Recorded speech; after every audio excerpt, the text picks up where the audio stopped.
नमस्कार. आत्ता हा लेख मला सुचला तो मी लिहिला बिबट्यावर. सध्या बिबट्याचा काळ तुम्हाला माहितीच आहे आणि बिबट्यावर माझे लेख लिहिणं चालू आहे.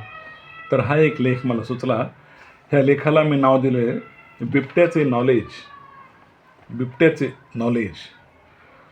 तर असा हा लेख कम कथा, त्याला थोडी विनोदाची झालर आहे. एक जोडपं स्त्री पुरुष गावाबाहेर फिरायला गेले होते.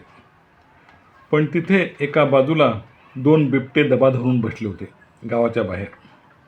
त्यांनी या नवरा बायकोला पाहिले आणि त्या दोन्ही बिबट्यांनी त्यांच्यावर झडप घातली. नवरा घाबरून तिथून पळून गेला, पण ती बायको ती मात्र बिबट्यांच्या तावडीत सापडली. तिला घाबरून काय करावे तेच कळेना. मग त्या दोन्ही बिबट्यांनी तिला धरून ओढून फरफटत नेले, मारून टाकले. त्यांची आता जेवणाची मस्त सोय झाली होती 2 बिबट्यांची. मग ते दोन्ही बिबटे लांब एका झाडीमध्ये त्या बाईला घेऊन गेले आणि मग तिचा फडशा पाडू लागले. खाता खाता ती दोन्ही बिबटे त्यांच्या भाषेमध्ये बोलू लागले. बिबट्यांची भाषा, त्यांच्या भाषेत ते नर आणि मादी बिबटे बोलू लागले. ती जी मादी होती, मादी बिबट्या, ती म्हणाली, अहो, आपण या बाईला मारण्याऐवजी तिच्या त्या नवऱ्यालाच पकडून मारायला पाहिजे होतं. त्यावर तो नर बिबट्या म्हणाला, अगं, उलट या बाईलाच आपण धरून खाऊन टाकलो ते बरं झालं. तर ती मादी म्हणली, का बरं, कशामुळे? तर त्यावर तो नर बिबट्या म्हणाला, अगं, आपण आता 3-4 महिन्यापासून या माणसांच्या वस्तीमध्ये आलो. मला या माणसाच्या काही गोष्टी माहीत झाल्या, या मनुष्य जातीच्या. तर ती मादी म्हणाली, असं कोणत्या गोष्टी माहीत झाल्या? तर त्यावर तो नर बिबट्या म्हणाला, अगं, या माणसाचं कुणीतरी एक मोठं सरकार आहे म्हणे.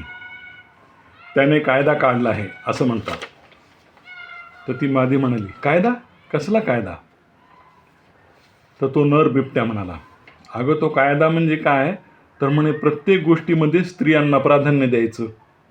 आधी लेडीज फर्स्ट असं काहीतरी म्हणतात. म्हणून मी विचार केला की आधी त्याच्या बायकोलाच फर्स्ट प्रेफरन्स द्यावा. म्हणून मी प्रथम तिला प्राधान्य दिलं, मारून टाकलं आणि त्याला सोडून दिलं. Ladies first. त्यावरती मादी बिबट्या म्हणाली, अगं बाई, काय तरी ही माणसं बाया, काय काय नियम काढतील सांगता येत नाही. अजून काय काय शिकलात तुम्ही या माणसांच्या सहवासात? तर तो नर बिबट्या म्हणाला, बस फक्त एवढंच लक्षात ठेवलं. आणि तुला सांगतो मी बरं का गं, इतक्या दिवसापासून या माणसांच्या वस्तीमध्ये, त्यांच्या गल्लीमध्ये आपण फिरून आलो. तू एक गोष्ट पाहिलीस का? तर ती मादी म्हणाली, कोणती गोष्ट?